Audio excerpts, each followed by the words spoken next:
ABC news ಬೀಟ್ಗೆ ಸ್ವಾಗತ. ನಾನು ಸಮೀಕ್ಷಾ ಹೆಚ್ಆರ್. ಈಗ ಹೆಡ್ಲೈನ್ಸ್. ಗಣೇಶ ವಿಗ್ರಹಕ್ಕೆ ಅಪಮಾನ ಘಟನೆ ಖಂಡಿಸಿ ಇಂದು ಬೇಲೂರು ಬಂದ್. ಹಿಂದೂಪರ ಸಂಘಟನೆಗಳಿಂದ ಪ್ರತಿಭಟನಾ ಮೆರವಣಿಗೆ.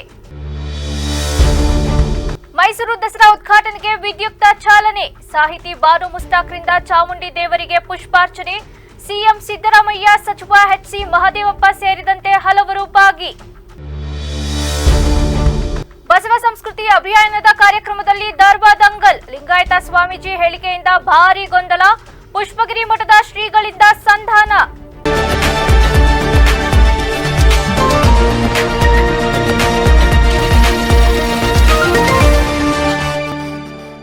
ಐತಿಹಾಸಿಕ ಬೇಲೂರಿನಲ್ಲಿ ಗಣೇಶನ ವಿಗ್ರಹಕ್ಕೆ ಚಪ್ಪಲಿ ಹಾರ ಹಾಕಿ ಅಪಮಾನ ಮಾಡಿದ ಘಟನೆಯನ್ನ ಖಂಡಿಸಿ ಇಂದು ಬೇಲೂರು ಬಂದ್ಗೆ ಕರೆ ನೀಡಲಾಗಿದೆ.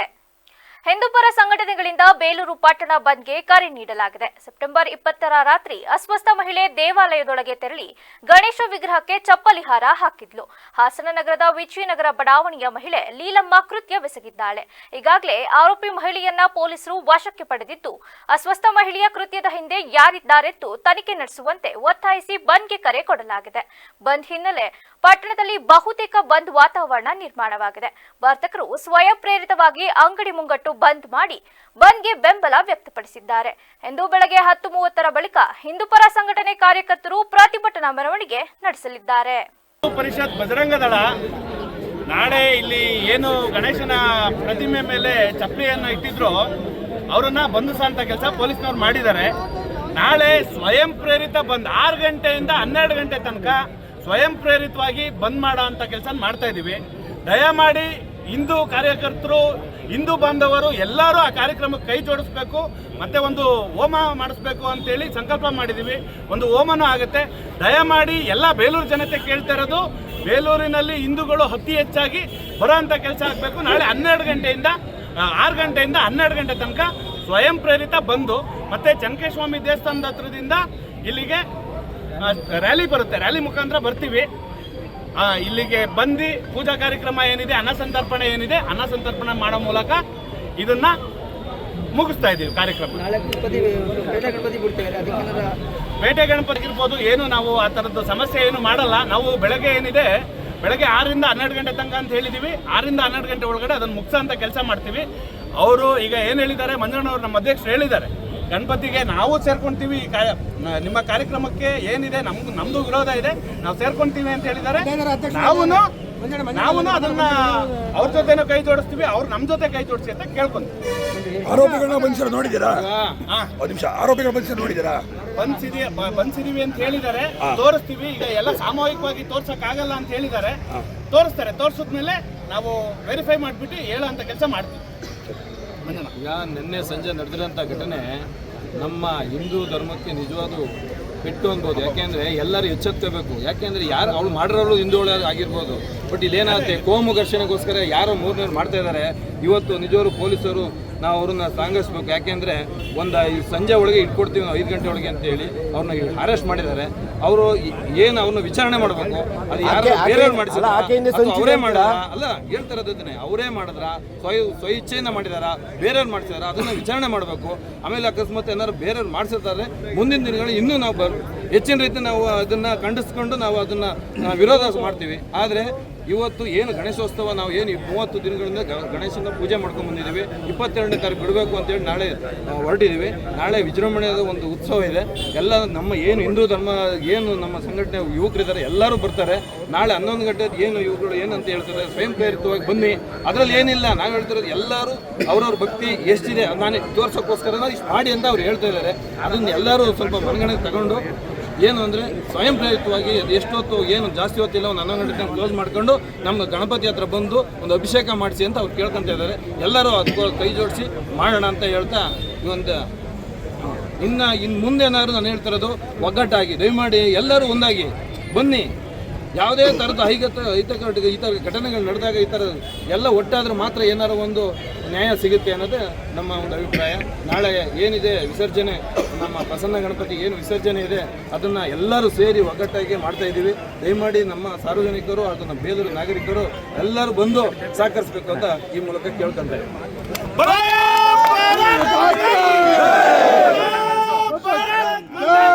ಸನಾತನ ಹಿಂದೂ ಧರ್ಮ ಜೈ ಶ್ರೀರಾಮ್ ಜೈ ಶ್ರೀರಾಮ್ ಜೈ ಶ್ರೀರಾಮ್. ಯಾಕೆಂದ್ರೆ ಎಲ್ಲರೂ ಎಚ್ಚೆತ್ಕೋಬೇಕು. ಯಾಕೆಂದ್ರೆ ಯಾರು ಅವಳು ಮಾಡಿರೋಳು ಹಿಂದೂಗಳು ಆಗಿರ್ಬೋದು, ಬಟ್ ಇಲ್ಲಿ ಏನಾಗುತ್ತೆ ಕೋಮು ಘರ್ಷಣೆಗೋಸ್ಕರ ಯಾರೋ ಮೂರನೇರು ಮಾಡ್ತಾ ಇದ್ದಾರೆ.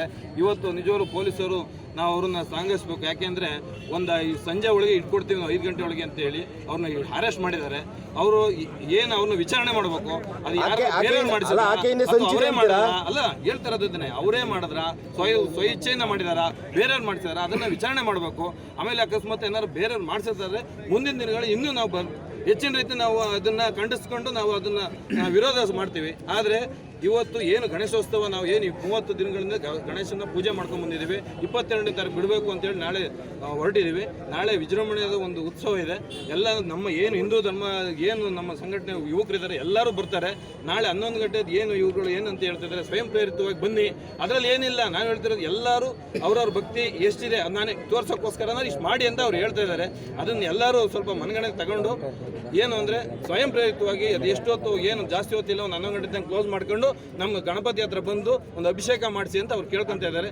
ಎಲ್ಲರೂ ಅದಕ್ಕೂ ಕೈ ಜೋಡಿಸಿ ಮಾಡೋಣ ಅಂತ ಹೇಳ್ತಾ ಒಂದು ಇನ್ನು ಮುಂದೇನಾದ್ರು ಒಂದಾಗಿ ಬನ್ನಿ. ಯಾವುದೇ ಥರದ ಈ ಥರ ಘಟನೆಗಳು ನಡೆದಾಗ ಈ ಥರ ಎಲ್ಲ ಒಟ್ಟಾದ್ರೆ ಮಾತ್ರ ಏನಾರು ಒಂದು ನ್ಯಾಯ ಸಿಗುತ್ತೆ ಅನ್ನೋದೇ ನಮ್ಮ ಒಂದು ಅಭಿಪ್ರಾಯ. ನಾಳೆ ಏನಿದೆ ವಿಸರ್ಜನೆ ನಮ್ಮ ನಾಡ ಅಧಿದೇವತೆ ಮೈಸೂರು ಚಾಮುಂಡಿ ಬೆಟ್ಟದಲ್ಲಿ ಚಾಮುಂಡಿ ದೇವರಿಗೆ ಹಿರಿಯ ಸಾಹಿತಿ ಬೂಕರ್ ಪ್ರಶಸ್ತಿ ವಿಜೇತೆ ಬಾನು ಮುಸ್ತಾಕ್ ಚಾಲನೆ ನೀಡಿದ್ದಾರೆ. ಇಂದು ಬೆಳಗ್ಗೆ 10:10ರಿಂದ 10:40 ನಡುವೆ ವೃಶ್ಚಿಕ ಲಗ್ನದಲ್ಲಿ ಚಾಮುಂಡೇಶ್ವರಿ ದೇವಾಲಯದ ಹೊರಗೆ ಸ್ಥಾಪಿಸಲಾದ ವೇದಿಕೆಯಲ್ಲಿ ಚಾಮುಂಡೇಶ್ವರಿ ವಿಗ್ರಹಕ್ಕೆ ಪುಷ್ಪಾರ್ಚನೆ ಮಾಡುವ ಮೂಲಕ ನಾಡಹಬ್ಬ ದಸರಾಕ್ಕೆ ಮುನ್ನುಡಿ ನೀಡಿದ್ರು. ಅವರ ಜೊತೆ ಸಿಎಂ ಸಿದ್ದರಾಮಯ್ಯ, ಸಚಿವ ಎಚ್.ಸಿ. ಮಹದೇವಪ್ಪ, ಶಿವರಾಜ್ ತಂಗಡಗಿ, ಮೈಸೂರು ಜಿಲ್ಲಾಧಿಕಾರಿಗಳು, ಶಾಸಕರು ಹಾಜರಿದ್ದರು. ಮೈಸೂರು ಅರಮನೆ ನಗರಿ ಮತ್ತೆ ಸಿಂಗಾರಗೊಂಡಿದ್ದು ವಾರ್ಷಿಕ ದಸರಾ ಆಚರಣೆಯ ಉದ್ಘಾಟನೆಗೊಂಡಿದೆ. 10 ದಿನಗಳ ಕಾಲ ಈ ಉತ್ಸವದಲ್ಲಿ ವಾರ್ಷಿಕ ದಸರಾ ಆಚರಣೆಯ ಉದ್ಘಾಟನೆಗೊಂಡಿದೆ. 10 ದಿನಗಳ ಈ ಉತ್ಸವದಲ್ಲಿ 1610ರಲ್ಲಿ ಪ್ರಾರಂಭವಾದ ನವರಾತ್ರಿ ಹಬ್ಬದ ಸಂಪ್ರದಾಯವನ್ನ ಮುಂದುವರಿಸಲು ನಗರವು ಹಲವಾರು ಧಾರ್ಮಿಕ ಮತ್ತು ಸಾಂಸ್ಕೃತಿಕ ಕಾರ್ಯಕ್ರಮಗಳಿಗೆ ಆತಿಥ್ಯ ವಹಿಸಲಿದೆ.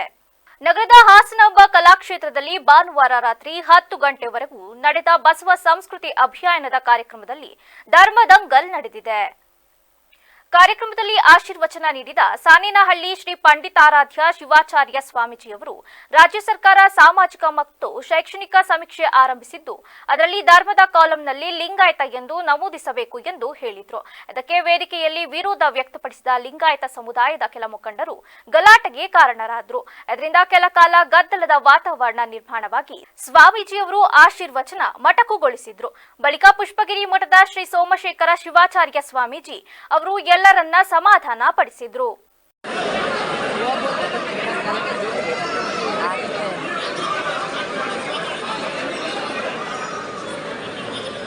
ದಯಮಾಡಿ ಕೂತ್ಕೊಳ್ಳಿ ಅಣ್ಣ. ಸಕಲೇಶ್ಪುರದ ಶೋಭನ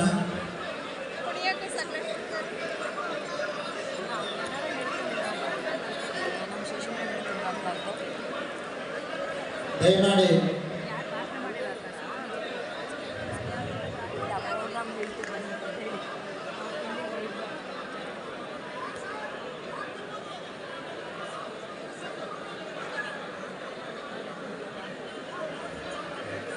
ಒಂದೇ ನಿಮಿಷ ಕೂತ್ಕೊಳ್ಳಿ. ಸಕಲೇಶ್ಪುರದವ್ರನ್ನ ಕೈ ಮುಗಿದು ಕೇಳ್ಕೊಳ್ತಾ ಇದ್ದೇವೆ.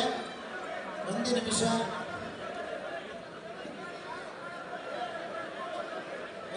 ನೀವು ಕೆಳಗಡೆ ಹೇಳಿರಪ್ಪ. ಒಂದು ನಿಮಿಷ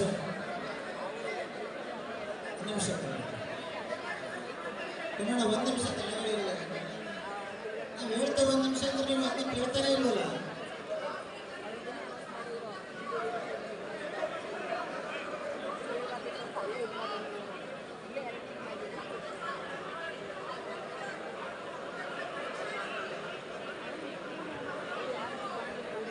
ನಾನು ಕೆಲ ದಿನಗಳ ಹಿಂದೆ ತಪ್ಪಾಗಿ ಕೆಟ್ಟ ಪದವನ್ನ ಎನ್ಆರ್ ಸಂತೋಷ್ ಅವರ ವಿರುದ್ಧ ಬಳಸಿರುವುದು ನಿಜ. ಆದರೆ ನಾನು ಆ ವಿಷಯಕ್ಕೆ ಸಂಬಂಧಪಟ್ಟಂತೆ ಕ್ಷಮೆ ಕೇಳಲು ಸಿದ್ಧನಿದ್ದೇನೆ ಎಂದು ನಗರಸಭಾ ಅಧ್ಯಕ್ಷ ಸಮೀವುಲ್ಲಾ ತಿಳಿಸಿದರು. ಸುದ್ದಿಗೋಷ್ಠಿಯನ್ನ ಉದ್ದೇಶಿಸಿ ಮಾತನಾಡಿದ ಅವರು, ಕಳೆದ ಕೆಲವು ದಿನಗಳಿಂದ ನಡೆಯುತ್ತಿರುವ ಆರೋಪ ಪ್ರತ್ಯಾರೋಪಗಳು ನಮಗೂ ಸಹ ಬೇಸರ ತಂದಿದೆ. ನಾನು ಪತ್ರಿಕಾ ಹೇಳಿಕೆ ನೀಡುವಾಗ ಲಂಕೇಶ್ ಪತ್ರಿಕೆಯಲ್ಲಿ ಎನ್ಆರ್ ಸಂತೋಷ್ ಅವರ ಬಗ್ಗೆ ಪ್ರಕಟವಾದ ಸುದ್ದಿಯನ್ನ ಪ್ರಸ್ತಾಪಿಸಿ ಮಾತನಾಡಬೇಕಿತ್ತು. ಆದರೆ ನಾನು ಆ ಪತ್ರಿಕೆಯಲ್ಲಿ ಪ್ರಕಟವಾದ ಒಂದು ಏಕವಚನದ ಕೆಟ್ಟ ಪದ ಬಳಸಿದ್ದು ತಪ್ಪು. ಆದರೆ ನಾನು ವೈಯಕ್ತಿಕವಾಗಿ ಅವರ ಬಗ್ಗೆ ಹೇಳಿಲ್ಲ. ನನ್ನ ಮಾತಿನಿಂದ ಅವರ ಮನಸ್ಸಿಗೆ ನೋವಾಗಿದ್ರೆ ನಾನು ಸಾರ್ವಜನಿಕವಾಗಿ ಕ್ಷಮೆ ಕೇಳಲು ಸಿದ್ಧ. ನೀವು ನಮ್ಮ ಶಾಸಕರಿಗೆ ರಾಗಿ ಕಳ್ಳ, ಮನೆ ಕಳ್ಳ ಎಂದು ಹೇಳಿದ್ದೀರಾ. ಆದ್ರೆ ನೀವೆಷ್ಟು ಬಾರಿ ಕ್ಷಮೆ ಕೇಳಿದ್ದೀರಾ? ನಾವು ಬಳಸಿದ ಒಂದು ಪದದಿಂದ ನಿಮಗಿಷ್ಟು ನೋವಾಗಿದ್ರೆ ನಮ್ಮ ಶಾಸಕರಿಗೆ ಇನ್ನೆಷ್ಟು ನೋವಾಗಿರಬೇಕು. ಈ ವಿದ್ಯಮಾನಗಳು ನಡೆಯುವ ಮಧ್ಯೆ ಎನ್ಆರ್ ಸಂತೋಷ್ ನಮಗೆ ಕರೆ ಮಾಡಿದಾಗ ನಾನು ಅವರು ದೂರವಾಣಿಯಲ್ಲಿ ಮಾತನಾಡಿದ್ದೇವೆ. ಅವರು ನನಗೆ ಫೋನ್ ಕರೆ ಮಾಡಿದಾಗ ನೀವು ನನ್ನ ಮತ್ತು ನನ್ನ ಕುಟುಂಬದ ಬಗ್ಗೆ ಕೆಟ್ಟ ಪದ ಬಳಸಿ ಮಾತನಾಡಿರುವುದು ನಮಗೆ ನೋವುಂಟು ಮಾಡಿದೆ ಎಂದು ಹೇಳಿದ್ರು. ಅದಕ್ಕೆ ನಾನು ನನ್ನ ಮಾತಿನಿಂದ ನಿಮಗೆ ಮನಸ್ಸಿಗೆ ನೋವಾಗಿದ್ರೆ ನಾನು ಅದಕ್ಕೆ ಸ್ಪಷ್ಟೀಕರಣ ನೀಡಿ ತಪ್ಪಾಗಿದ್ರೆ ಕ್ಷಮೆ ಕೇಳುವೆ ಎಂದು ಹೇಳಿದ್ದೇನೆ. ಅದಾದ ನಂತರ ಎನ್ಆರ್ ಸಂತೋಷ್ ಅವರ ಹಿಂಬಾಲಕರು, ಮಾಜಿ ನಗರಸಭಾಧ್ಯಕ್ಷ ಗಿರೀಶ್ ಬ್ಯಾಡರಹಳ್ಳಿ, ಜಯರಾಮ್ ಇನ್ನು ಮುಂತಾದವರು ನನ್ನ ವೈಯಕ್ತಿಕ ವಿಚಾರಗಳನ್ನ ಪತ್ರಿಕಾ ಹೇಳಿಕೆ ನೀಡುವುದರ ಮೂಲಕ ಮತ್ತು ಹೆಣ್ಣು ಮಕ್ಕಳ ಬಗ್ಗೆ ಮಾತನಾಡಿರುವುದು ನಮಗೂ ಸಹ ಬೇಸರ ತಂದಿದೆ. ಈ ರೀತಿಯ ಸುಳ್ಳು ಆರೋಪಗಳನ್ನ ಮಾಡುವುದು ಇನ್ನಾದರೂ ನಿಲ್ಲಿಸಬೇಕು. ಕಳೆದ ಕೆಲವು ದಿನಗಳಿಂದ ಆಗಿರುವ ಈ ಆರೋಪ ಪ್ರತ್ಯಾರೋಪಗಳ ಬೆಳವಣಿಗೆಗಳು ಸಾರ್ವಜನಿಕವಾಗಿ ತಪ್ಪು ಸಂದೇಶವನ್ನ ನೀಡುವಂತಾಗುತ್ತಿದೆ. ಇನ್ನಾದರೂ ನಾವು ದ್ವೇಷ ರಾಜಕಾರಣವನ್ನ ಬಿಟ್ಟು ಅಭಿವೃದ್ಧಿಯ ರಾಜಕಾರಣ ಮಾಡೋಣ. ನಾನು ಅರಸೀಕೆರೆ ನಗರಸಭೆ ಅಧ್ಯಕ್ಷನಾಗಿರುವುದು ನನ್ನ ಅದೃಷ್ಟ ಮತ್ತು ನಗರಸಭಾ ಸದಸ್ಯರ ಬೆಂಬಲಿಂದ ಹೊರತು ಇನ್ಯಾವುದೇ ಕಾರಣದಿಂದಲ್ಲ. ನಾನು ಉತ್ತಮ ಕೆಲಸಗಳನ್ನ ಮಾಡುವುದರಿಂದ ಮತದಾರರು ನನ್ನನ್ನ ಗೆಲ್ಲಿಸಿ ಅಧ್ಯಕ್ಷನನ್ನಾಗಿ ಮಾಡಿದ್ದಾರೆ. ನಾನು ಎಲ್ಲರನ್ನ ವಿಶ್ವಾಸಕ್ಕೆ ತೆಗೆದುಕೊಂಡು ನಗರದಲ್ಲಿ ಅಭಿವೃದ್ಧಿ ಕೆಲಸಗಳನ್ನ ಮಾಡುತ್ತೇನೆ.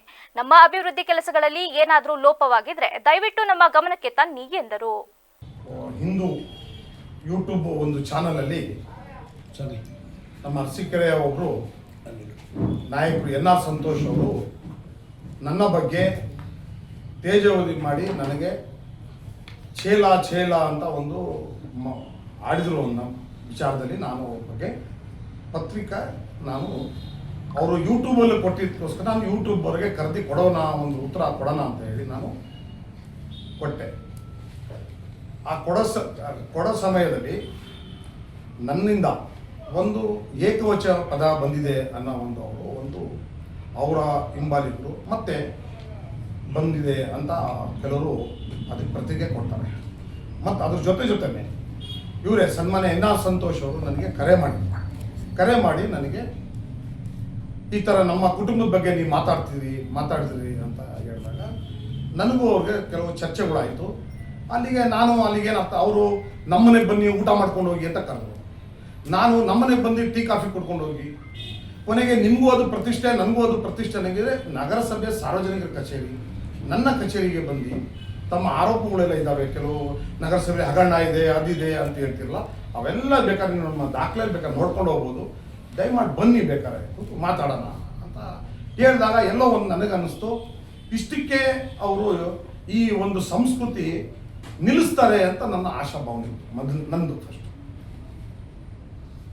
ಅದು ಯಾಕೋ ನನಗೆ ಅದು ನನ್ನ ಒಂದು ನಂಬಿಕೆ ಅದು ಮೋಸ ಆಯಿತು ಅಂತ ನನ್ನ ಕಾರಣ. ಯಾಕಂದರೆ ಒಬ್ಬ ರಾಜಕಾರಣದಲ್ಲಿ ಆರೋಪ ಪ್ರತಿ ಆರೋಪಗಳು ಬರ್ತವೆ, ಕೆಲವು ಪದಗಳು ನಾನು ಮಾಡಿರ್ಬೋದು, ಅದಕ್ಕೆ ನಾನು ಸೂಕ್ತವಾದ ನಾನು ಉತ್ತರ ಕೊಡ್ತೀನಿ. ಮತ್ತು ಒಂದು ಸಮಾಜ ಅನ್ನೋ ಒಂದು ಬಿಂಬಿಸ್ಕೊಳ್ಳೋದು ಬೇಡ ಅಂತ. ಯಾಕಂದ್ರೆ ನಾನು ಎಲ್ಲ ಸಮಾಜ, ಮಾನವ ಧರ್ಮ ಒಂದೇ ಧರ್ಮ, ಯಾವ ಸಮಾಜ ಈ ಸಮಾಜ ಅಲ್ಲ, ಮನುಷ್ಯ ಅಂದಮೇಲೆ ಒಂದೇ ಧರ್ಮ. ಯಾರು ಇಂಥ ಜಾತಿಲಿ ಹುಟ್ಟಬೇಕು ಅನ್ನೋದಿರಲ್ಲ. ಆ ಜಾತಿ ಧರ್ಮದಲ್ಲಿ ಆ ಪದ್ಧತಿ ಪ್ರಕಾರ ಅವರು ಆಚರಣೆ ವಿಚಾರಗಳು ಮಾಡ್ತಾರೆ. ಯಾವ ಧರ್ಮದಲ್ಲಿ ಇನ್ನೊಂದು ಧರ್ಮಕ್ಕೆ ನೋವು ಮಾಡಿ ಬದುಕಿ ಅಂತ ಹೇಳಿಲ್ಲ. ಕುರಾನಲ್ಲೂ ಇಲ್ಲ, ಬೈಬಲಲ್ಲೂ ಇಲ್ಲ, ಭಗವದ್ಗೀತೆಯಲ್ಲೂ ಇಲ್ಲ. ನಾನು ಆ ಒಂದು ಅವರು ಮಾತಾಡಿದ ತಕ್ಷಣ ನನಗೆಲ್ಲ ಅನ್ನಿಸ್ತು, ಇಷ್ಟಕ್ಕೆ ಇವತ್ತು ಇದು ಮುಗಿಯುತ್ತೆ ಅನ್ನೋ ನಮ್ಮ ಒಂದು ನಂಬಿಕೆ. ಆದರೂ ಬೇರೆ ಕಡೆ ಯಾರ ಅವರ ಒಂದು ಹಿಂಬಾಲಿಕರು ನನಗೆ ಪ್ರಶ್ನೆ ಕೇಳ್ತಿದ್ರೆ, ನನಗೆ ಕ್ಷಮೆ ಕೇಳಬೇಕು ಅಂತ ಹೇಳ್ತಿದ್ರೆ, ನಾನು ಅದಕ್ಕೆ ಇವ್ರ ಮೇಲೆ ಆರೋಪ ಮಾಡ್ತಿಲ್ಲ. ಅವರ ಕಚೇರಿಯಲ್ಲಿ ಅವರ ಕೆಲವರು ಬೆಂಬಲಿಗರು ನನಗೆ, ನೀವು ನಮ್ಮ ನಾಯಕರಿಗೆ ಒಂದು ಪದ ಬಳಕೆ ಮಾಡಿದ್ದೀರಾ, ನೀವು ಕ್ಷಮೆ ಕೇಳಬೇಕು, ಇಲ್ಲಾಂದರೆ ನಿಮ್ಮ ಕಚೇರಿ ಬಂದು ಕಸಿ ಬೆಳಿತೀವಿ ಅನ್ನೋ ಒಂದು ಪದ. ಅವರು ಪ್ರಜಾಪ್ರಭುತ್ವದಲ್ಲಿ ಅವರೊಂದು ಹೇಳೋದನ್ನ ತಪ್ಪು ಅಂತ ಎಲ್ಲೂ ಹೇಳಲ್ಲ. ಯಾಕಂದರೆ ಎಲ್ಲೋ ಒಂದು ಕಡೆ ರಾಜಕಾರಣದಲ್ಲಿ ಆರೋಪ ಪ್ರತಿ ಆರೋಪಗಳು ಬರ್ತವೆ. ಅನ್ಪಾರ್ಟಿಬಲ್ ವರ್ಡ್ಸ್ ನಾನು ಏನು ಹೇಳಿದ್ದೆ ಅಂದ್ರಲ್ಲ ಅದು ಬರಬಾರ್ದು ನಾನು ಅವರು ಕೇಳಿದ್ರೆ ನಾನು ಅದನ್ನ ಅಭ್ಯಂತರ ಅಂತ ಹೇಳಿ ಅದಕ್ಕೋಸ್ಕರ ಈಗ ಮುಂದೆ ಬಳಸ್ಕೊಂಡು ಹೋಗ್ತಾರೆ ಅನ್ನೋ ನನಗೆ ಇರಲಿಲ್ಲ. ಮುಂದೆ ಬಳಸ್ಕೊಳ್ಳೋ ಅವರ ಭ್ರಮೆ ಇದ್ದರೆ ನಾವು ಅದರ ಯಾವುದೇ ಹಿಂಜಗ್ಗಲ್ಲ ಅನ್ನೋ ಒಂದು ಮಾತು ಅವ್ರಿಗೆ ನೇರವಾಗಿ ಹೇಳ್ತಾ ಇದ್ರ ಜೊತೆಲೆ ಕೆಲವು ನಡೆದರು.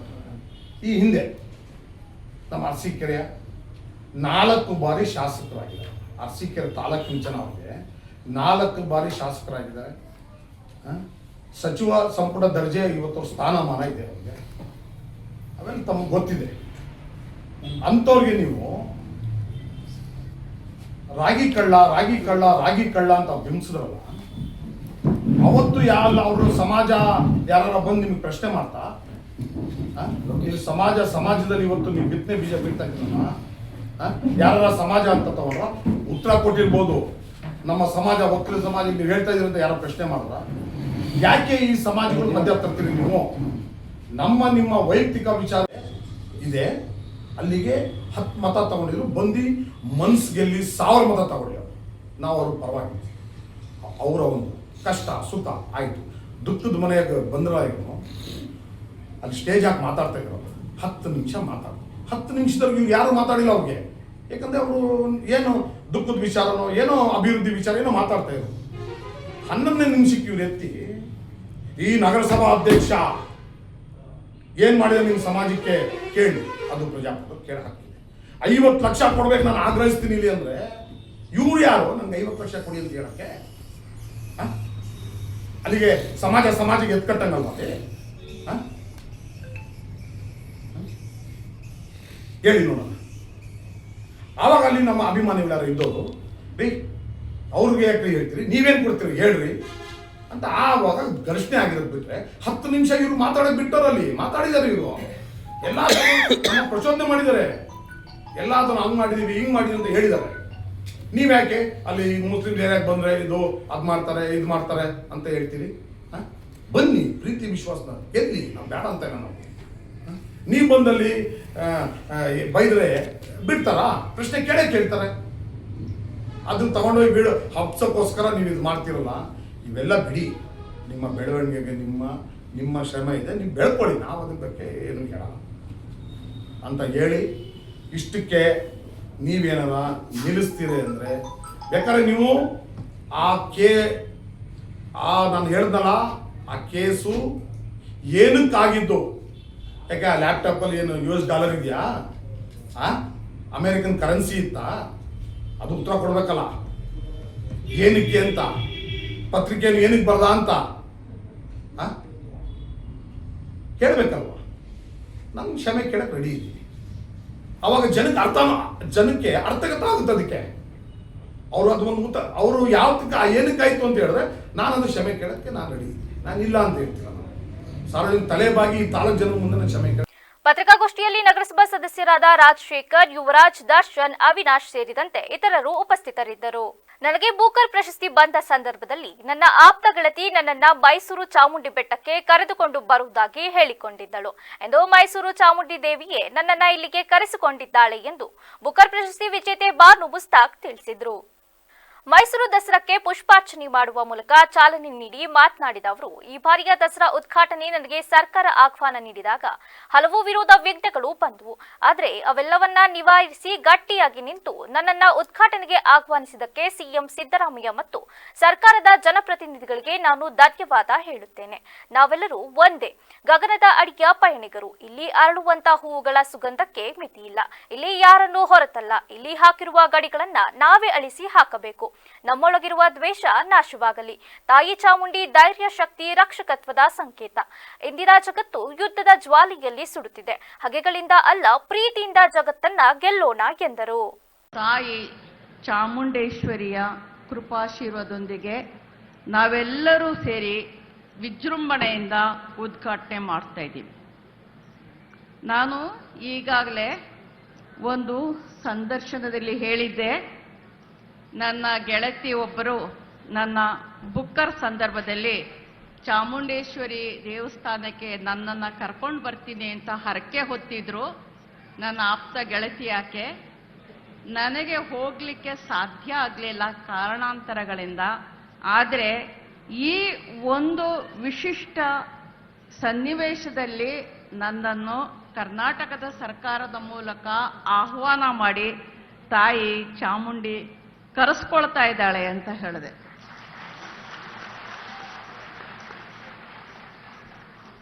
ಈ ವಿಷಯದಲ್ಲಿ ಬೇಕಾದಷ್ಟು ಏರುಪೇರುಗಳು, ಬೇಕಾದಷ್ಟು ಎಲ್ಲ ರೀತಿಯ ಒಂದು ಚಾರಿತ್ರಿಕ ಸನ್ನಿವೇಶಗಳು ಉತ್ಪನ್ನ ಆದರೂ ಕೂಡ ತಾಯಿ ಚಾಮುಂಡಿ ನನ್ನನ್ನು ಕರ್ಸ್ಕೊಂಡಿದ್ದಾಳೆ. ನಾನು ಈಗ ತಾನೇ ಆಕೆಯ ಸನ್ನಿಧಿಯಿಂದ ನಿಮ್ಮೆಲ್ಲರ ಎದುರಿಗೆ ಬಂದು ನಿಂತಿದ್ದೀನಿ.